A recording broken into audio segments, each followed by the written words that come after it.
Okay, I'm going to do a little video on the navigation system. This is a 2022 Tesla Model 3, and I'm just going to do something to do with our trip. We're going from London to Niagara.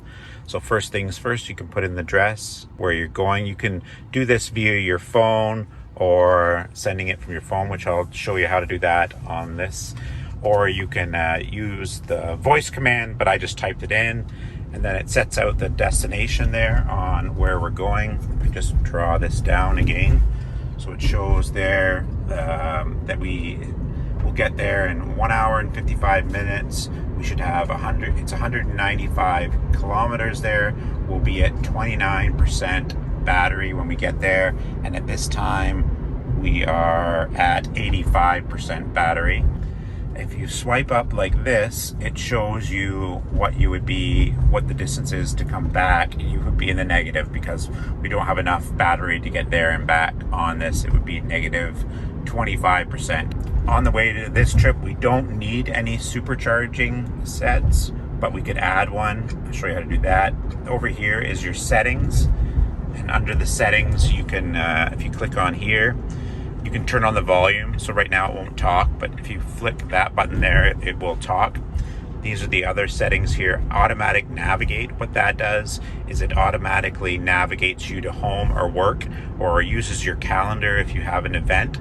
It'll go to that destination. Trip planning, add surcharges, stops if necessary. Add supercharging stops if necessary. You want to have that on.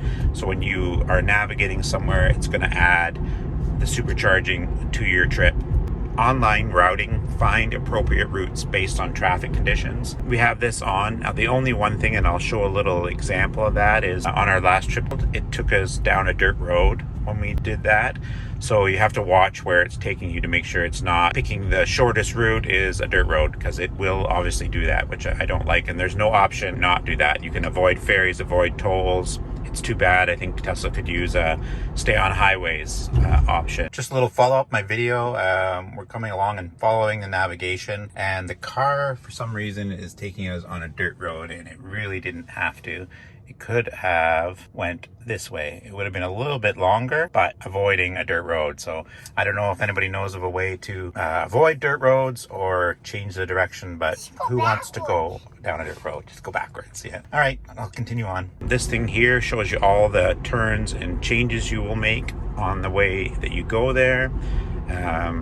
If you go in settings here, you go into, the other thing here is to edit your trip. So if you tap on there, so right now we've got it set that we're going to Hamilton to do a supercharger, but seeing as we can make it there, you can move the supercharger down there, and that way you do the supercharger afterwards. So say you wanted to do that tomorrow, or after you got to your destination, you can edit your trip and just transfer stuff around according to that. So that's one other thing you can do as well too. Okay, some of the other settings here is once you've got your trip planned, if you tap on the screen, it brings up, like I said, the menu over here, and it also brings this side menu down to the side. The top one just changes it from the layout to satellite view. Turn that one off. This one here, if you touch it on and add it, it adds traffic to it. So you'll see, maybe if I zoom out a little bit more, if you add it on, it'll show in a line if there's any traffics or stops, and it will route you according to that. This one here, if you press on that, it just shows you key points along the trip. So it just adds some information along the trip when you're going there.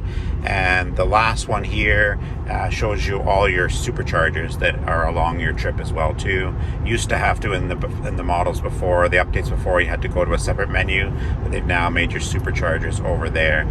So you can see the distance that they are away. And then when you look at them, you can also see what the wait time is for each one. If you click on this button here, it gives you different views. So you've got that one that's the distance up to it from straight. You've got the wide out, kind of showing you your whole trip. And then the close up goes that way.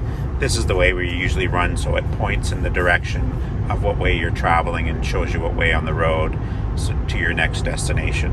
I'll show you more as we continue along.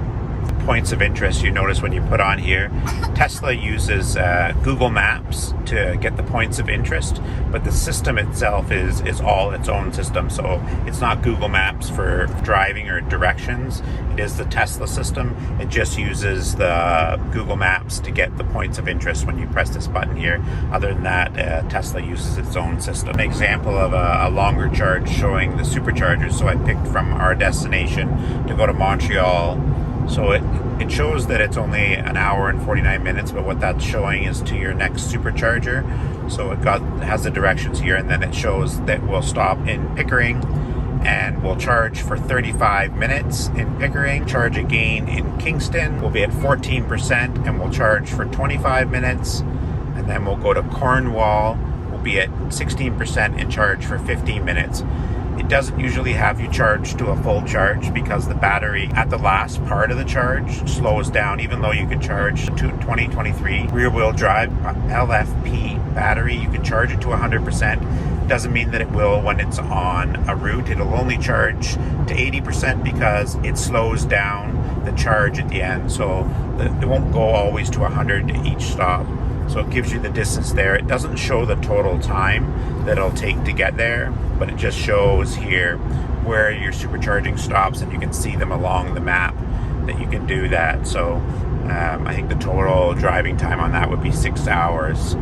But it does add the supercharging stops on there. You can remove them or change them, but it's just pretty cool to see that. So for that kind of a drive, we would have 3 stops, and then to your final destination, you would spend a total of 35 at the first, 25 and 15. So it really isn't a big deal for long distances to charge your car.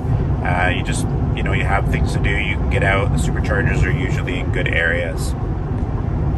One of the key things that you want to do when you do a long distance trip is put more supercharging stops in. Like I said, the better, the more short charges you do, the faster you'll get there because it charges the quickest at the beginning of the charge. So you're better off doing 4 10-minute charges than 1 30-minute charge, which will just take you longer and you'll get there faster. So that's a good key point to think about when you're doing long distances. Just to add more superchargers to your trip will essentially speed your trip up overall. Another thing is you always want to put your destination in for your supercharger because the battery preps itself to be charged. If you just pull into a supercharger, it takes longer to charge because your battery is not ready to have the charge.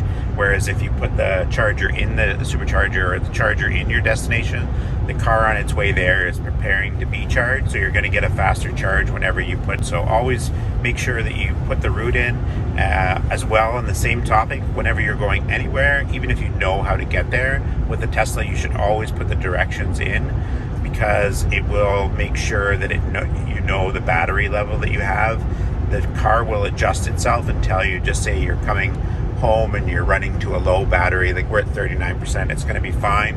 But if it was going to cut it close for some reason, maybe we were using more air conditioning or heating in the winter, then the car would tell you to, for example, drive under 120 kilometers an hour, or it can tell you things like that, or turn your heat down. The car will always want you to get to the point, so it's going to start telling you things in order to help you get to the point that you need to get to.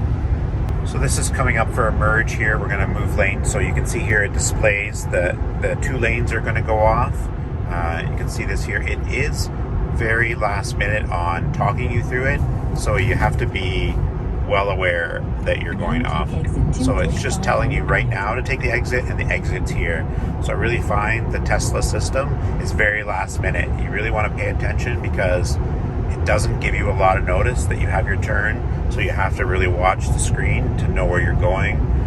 Otherwise, merging over 2 lanes when you get that much notice can be hard.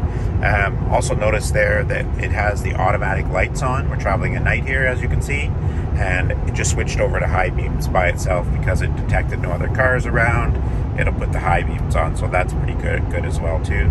But yeah, the traffic lane thing, it doesn't give you a lot of notice. It's probably the one thing I don't like about the Tesla navigation system is it's very quick. I've always found Waze a little bit more notice, but It's not terrible. I've gotten used to it, so you just got to know where you're going and pay attention to the screen a little bit. That's just another point I thought I'd show you.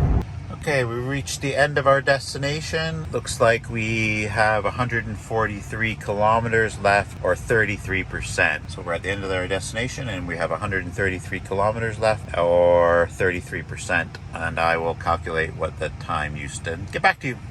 Okay, so this is the sum of the trip from London to Niagara. We started at 365 kilometers. The distance from London to Niagara Falls was 895 kilometers. Our battery was 85% as well too. It said that when we got there that we would be at 29%. The actual trip we got there we were at 143 kilometers left in our charge, or 33%, so a little bit higher percentage wise than they said. So to travel we should have had 170 kilometers left, and we actually had 143 kilometers left. So I did the math. That means it's 1.18 kilometers used per kilometer. So all I did was take distance that it should have been, or divided by what it did take. So it's not too bad. It came up pretty accurate. Like I said, it said we'd have 29. We actually had 33. So it means we must have made up some time either with regenerative braking or just traveling distance. But it was pretty good. So that was the synopsis. So basically 365 start. The distance was 195 with 85% battery. We ended up with 33% battery, and we had 143 kilometers left. Since that time, we have 327 because we use the charger that you plug in to just a block here. So it gives you 9 kilometers an hour, but we were here for 2 days, so that worked out okay. We have enough to go to our next destination.